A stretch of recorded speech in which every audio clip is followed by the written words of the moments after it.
Hello everyone, this is Orko from Enhance English and welcome to our second video on writing task 1 academic. Okay, so if you recall, আমরা last ভিডিওতে graph বা chart নিয়ে কথা বলেছিলাম which were pie chart, bar graph, line graph and tables, and this also included dynamic and mixed graph. আজকে আমরা যেটা নিয়ে কথা বলবো সেটা হচ্ছে flowchart and maps. So let's continue. This is an example of a flowchart. ওকে, এখন একটা কমন মিসকনসেপশন আছে যে আইএলসে প্রসেস ডায়াগ্রাম আসে। এখন এটা অ্যাকচুয়ালি একটু ভুল, তার কারণটা হচ্ছে ফ্লোচার্ট অ্যাকচুয়ালি দুই রকমের হয়। একটা হচ্ছে process diagram, this is an example, so this is a process diagram. আর আরেকটা হচ্ছে লাইফ সাইকেল। সো দুটোর ভেতরে পার্থক্য কি? ওই পার্থক্য হচ্ছে প্রসেস ডায়াগ্রাম হচ্ছে যে কোনো একটা জিনিস তৈরির প্রসেস আপনাকে দেখাবে। এখন সেটা ইমেজ দিয়েও দেখাতে পারে, ওয়ার্ড দিয়েও দেখাতে পারে, ইমেজ বা ওয়ার্ড দুটো দিয়েই তারা এই ফ্লোচার্টটা দেখাতে পারে। অ্যান্ড এটা যে কোনো জিনিস বানানো সম্পর্কে আপনাকে বলে। For example, it can be how to create electricity, how to make olive oil, how to make a cake, maybe fish pies, in this case cement production and concrete production. So process diagram কিন্তু একটা linear process, মানে ওটা একবার শুরু হয় এবং একটা জায়গায় শেষ হয়ে যায়। আনলেস ইট ইজ রিসাইক্লিং, সেই ক্ষেত্রে সেটা কন্টিনিউয়াসলি রোটেট হতে থাকে। বাট ইন মেজর কেসেস দেখা যায় এটা linear, you have a starting point and a finishing point. Whereas in your life cycle this is not linear, এটা কিন্তু চক্রাকারে, as the name suggest cycle, এটা সাইক্লিক আকারে ঘুরতে থাকে।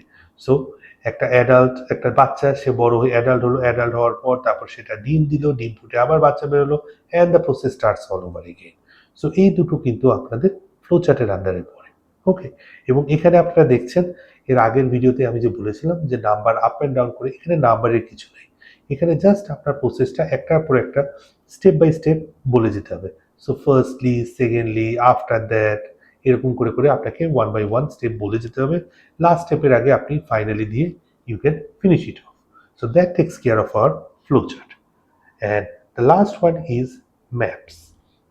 এখন ম্যাপ সবসময় জোড়া হয়ে আসে। কেন? কারণ ইউ গেট টু ম্যাপস, এবং ম্যাপের ভেতর যে চেঞ্জটা হয়, you need to talk about that change. And at the same time আপনাকে দেখতে হবে ম্যাপের সালটা, কারণ দুটো ম্যাপ একটা চেঞ্জ হচ্ছে। সো এখানে টেন্সটা কিন্তু অনেকটা এফেক্ট করে আপনার লেখার উপর।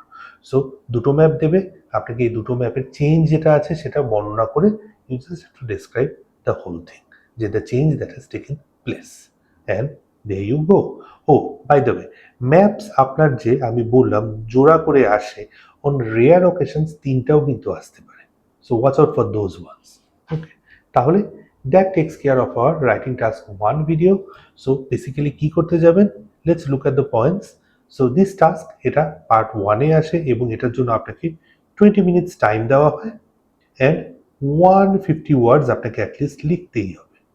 ওকে, এখান থেকে আপনি বাইরের কোনো ইনফরমেশন কিন্তু দিতে পারবেন না। Okay, you cannot give an opinion either, I we দিয়ে আপনি এখানে লিখতে পারবেন না। ওকে, সেকেন্ড থিং ইজ, যেহেতু এটা আপনি একটা ডিসক্রাইব করছেন ম্যাপ বা whatever graph you are getting, you have to make sure যে the information is accurate. Okay, the units are accurate.